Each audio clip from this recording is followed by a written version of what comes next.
கால் வலி, மூட்டு வலி, ஸ்ட்ரெஸ் எல்லாம் நைட்டு தூக்கம் டிஸ்டர்ப் ஆகுதுங்களா? கவலையே வேண்டாம். கீ மசாலா பால் தொடர்ந்து 10 டேஸ்க்கு எடுத்துகிட்டு வந்தீங்கன்னா இந்த கம்ப்ளைண்ட்டே இருக்காது. இது வந்து எப்படி செய்யுதுன்னு பார்க்கலாம். 1/2 லிட்டர் பால் வந்து பாத்திரத்தில் இந்த மாதிரி நல்லா காய்ச்சிக்கிறோம். இது கொதி வந்தோடனே ஃப்ளேமை லோ ஆக்கிட்டு ஒரு சிட்டிக்கு மஞ்சத்தூள் ஆட் பண்ணிக்கலாம். மஞ்சத்தூள் ஆட் பண்ணோடனே நம்ம நல்லா மிக்ஸ் பண்ணி விடுறோம். இது நல்லா மிக்ஸ் ஆகிடுச்சு.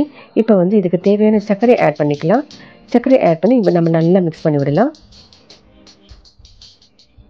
இது ஒரு பியூட்டியே பார்த்தீங்கன்னா மிக்சிங் ப்ராசஸ் தாங்க. இப்போ வந்து வாசனைக்கு நான் ஒரு ஏலக்காய் பிச்சு போட்டு நல்லா மிக்ஸ் பண்ணி விட போகிறேன். ஒரு 10 நிமிஷம் கழித்து பார்த்தீங்கன்னா பால் இந்த மாதிரி பொங்கி வரும். பாலும் நல்லா லைட்டாக சுண்டிருச்சு. இப்போ வந்து ஒரு ஸ்பூன் நெய் வந்து இதில் ஆட் பண்ண போகிறேன். இந்த சூடிலே நெய் வந்து நல்லா மெல்ட் ஆயிரும். அவ்வளோதாங்க, நம்ம டேஸ்டியான மசாலா பால் ரெடி ஆகிடுச்சு. இதை வந்து சுட்டு நைட்டு வந்து நீங்கள் ஒரு 10 டேஸ்க்கு எடுத்துகிட்டு வந்தீங்கன்னா உங்களுக்கு அந்த தூக்கம் வராத ப்ராப்ளமே இருக்காது. நான் இதை எடுத்துகிட்டு வரேன், ட்ரை பண்ணி பாருங்கள், உங்களுக்கும் நல்ல ரிசல்ட் கிடைக்கும்.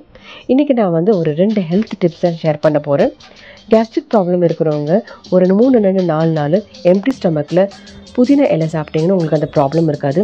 அதே மாதிரி பிரெயின் வந்து நல்லா எனர்ஜெட்டிக்காக ஃபங்க்ஷன் ஆகணுன்னா வாழைப்பழத்தில் கொஞ்சமாக ஹனி ஆட் பண்ணி சாப்பிட்டு பாருங்களேன், நல்லா சுறுசுறுப்பாக இருக்கும் பிரெயின். இதை நீங்கள் ட்ரை பண்ணி பாருங்கள். Happy cooking.